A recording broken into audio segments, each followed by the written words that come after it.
I'm a bit of a nerd. So when I saw this, I went and looked a bit more and dug into Snowflake. Go and look at their job descriptions. So go and look at how they describe support people and salespeople and account managers and sales engineers. If you look at that, what you find the language of CS about delivering measurable results to customers written through all of them.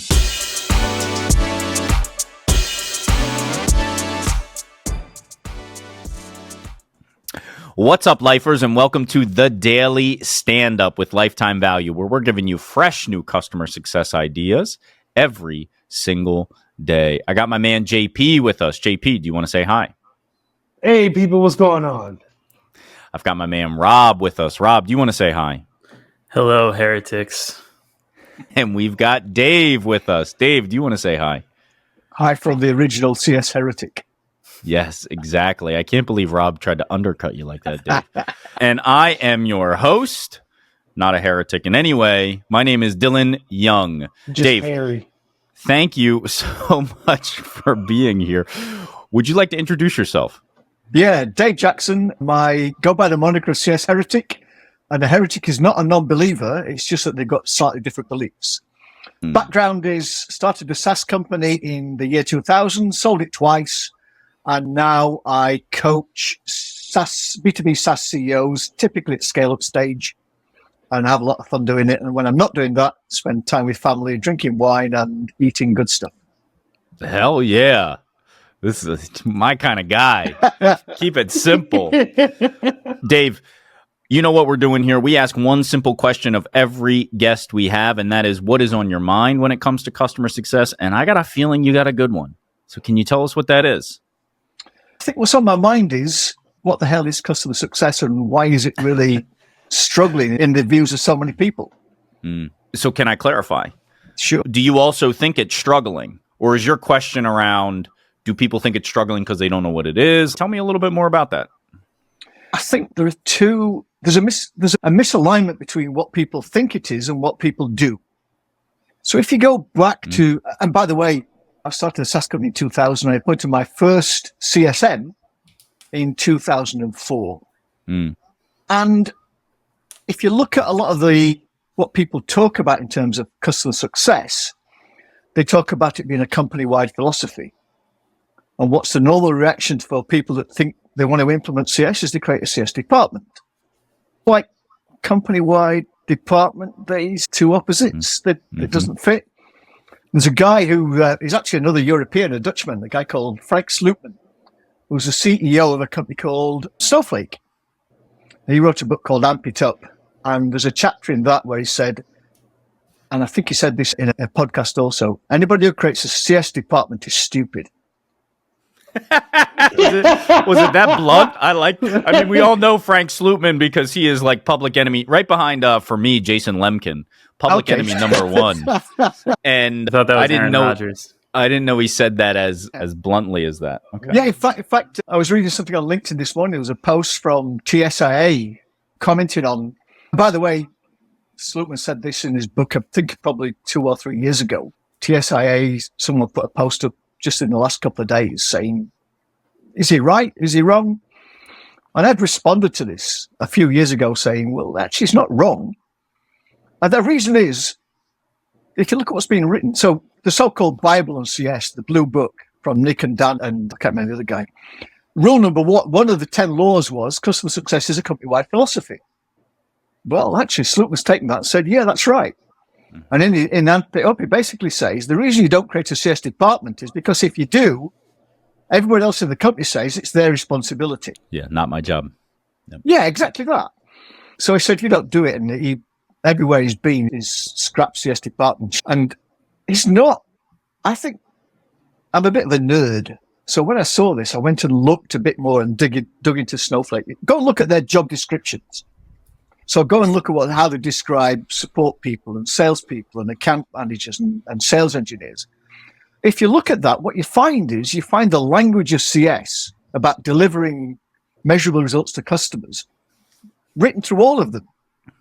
So I actually think his approach takes the concept of CS as a company-wide philosophy and actually implements it. So I think he's right. And that's what's earned me this moniker, which a friend of mine gave me, of the CS heretic. I believe deeply the purpose of a B2B SaaS company is to create measurable results to the customers that you serve. That's why you exist. Yeah. Now, the question then is, do you need a CS department to do that? Well, that's one way to do it, but there are other ways. What's up, guys? It's Dylan here, and you know why I'm here. Hat in hand. I got a favor to ask of you. If you like what we're doing, give us a like on whatever platform that you find us on. And if you want to know when we're dropping new stuff, give us a follow, give us a subscribe. And maybe best of all, if you want to give us some feedback, drop a comment and let us know what you like, what you don't like, or how we can get better. We want to make sure we're giving the best content we can to you and others within the community. Thanks so much, guys. I'll let you get back to the show.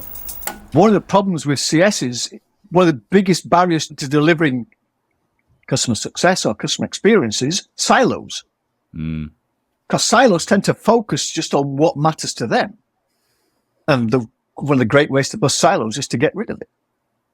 So I'm not saying no to CS departments. I'm saying no to that's the only way you can deliver great customer success. I've got a feeling Rob knows my feeling about this because this is just a different variation of a conversation he and I have had quite a few times. So I'm going to skip over Rob for a second here because I think his answer is predictable. Sorry, Rob.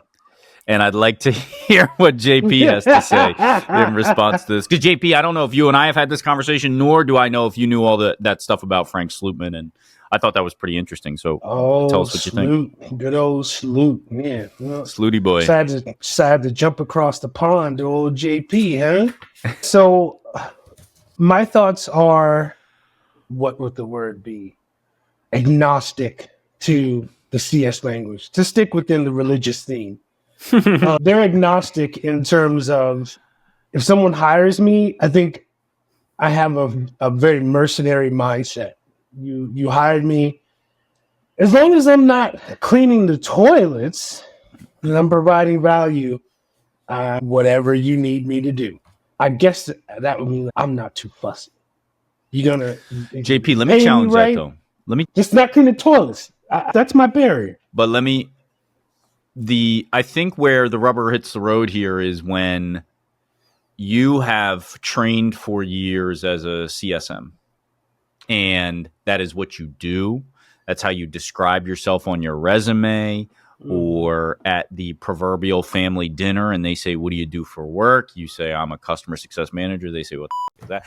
But what I mean is then what happens when the profession evolves and is no longer a single job description? Now you've got to be a product manager that has CS capabilities, or you've got to be a support guy who can go a degree or two further and provide additional value. Like that leaves JP in this hypothetical situation in the lurch because he doesn't have the other half of that skill set, perhaps the primary skill set. And all he does is customer success, so to speak. What do you say then? My primary skill set is evolution, so I don't think I worry about that. That's the thing. Like everywhere I've gone to different jobs that have different products or different sort of ways that they have to do things, and I learned them. And I think the specialization, if you want to get more into that, whether maybe I'm leading a team or if we're doing something a bit different. But in terms of you get in and you do this thing called, hey, we need retention. We need you to be a function of retention, a part of it. People are going to, organizations are going to change. They're going to do whatever. And I'm at peace with that. Like the world is it's going to continue to be volatile and evolving. So I greatly believe in continuing to evolve myself. So I'm always trying to learn new skills. And I would never just stop. I'm always like, what can I learn next? Where are things going? That's why I work in data science right now, baby. I see it, man. Come on, go to Rob, man. Get Rob up here. Let's see what you got to say. Tell us what you got. I love this, Dave. It's a good topic. I've seen this progression too. I've seen the companies that say customer success is a philosophy. And I'm like, no. customer success is a strategy because a philosophy is not specific enough. And then it's like, no, strategy is not good enough. Customer success is an outcome, right? Okay, no, maybe that's not good enough, right? So customer success has to be a department that owns all these things, the philosophy, the strategy, and the outcome, right? So I've seen this evolution over time, and it's kind of interesting, especially because I often work with really early stage startups that they bring on a customer success team because they're like, well, I guess we're supposed to check this box, right? But they don't actually take the time to decide about the nature of that department and everything that underpins it, like those different topics we discussed. So. And I think you're right, Rob. They have to check the box. And I think too often people just check the box without understanding what it is in the box they're checking. Exactly. And yes, so to me, do I believe this thing? And I think we're moving from customer success to something which I call customer-led growth, which is something which is right across the whole look. I was a CEO. I've never been a sales leader apart from just in interim roles. And to me, it is about everything the organization does to deliver results to customers profitably. So it's how you win them, how you deliver those results, how the product delivers those results, how you communicate those results. And that's a red thread that runs right through it. So therefore, by definition, it can't be the responsibility of a single department. The whole thing is only the responsibility of one person, that's the CEO. And his or her job is to actually inculcate that into the organization. Great word. And you do that not through structure, not through creating a department, but by actually creating vision, values, frameworks that run right across, metrics that join the organization rather than fragment the organization. And you've got to put your effort into building that understanding, that culture, and those capabilities, rather than an organization. There's an American, I think his name was Arthur Jones, who said, every organization is perfectly designed to achieve the results it does. It's a truism. And the answer is, if you want different results, if you want to change your churn numbers, if you want to change your CAC, if you want to change your win rate, you've got to change the way the organization is designed. And people that understand organization design properly know it's got all to do with structure. It's not about departments and roles. It's about frameworks and processes and values and culture and vision. So Dave, that's my stance. It's about capability, not structure. You lived up to the billing, the headline as the heretic, but I love it. I think the way you let it off with a heretic isn't somebody who doesn't believe, they just believe in different things. I love it. And I think that this is a fantastic topic. Unfortunately, we are at time and we do have to say goodbye, but I hope that this is something that folks can use to expand the way they think a bit and the way that they're spending their time and their efforts. So Dave, I would love to have you back, but for now we've got to say goodbye. Love to be back. Thanks. You've been listening to the Daily Standup by Lifetime Value. Please note that the views expressed in these conversations are attributed only to those individuals on this recording and do not necessarily reflect the views and opinions of their respective employers. For all inquiries, please reach out via email to dylan@lifetimevaluemedia.com. Find us on YouTube @Lifetime Value and find us on the socials @Lifetime Value Media. Until next time.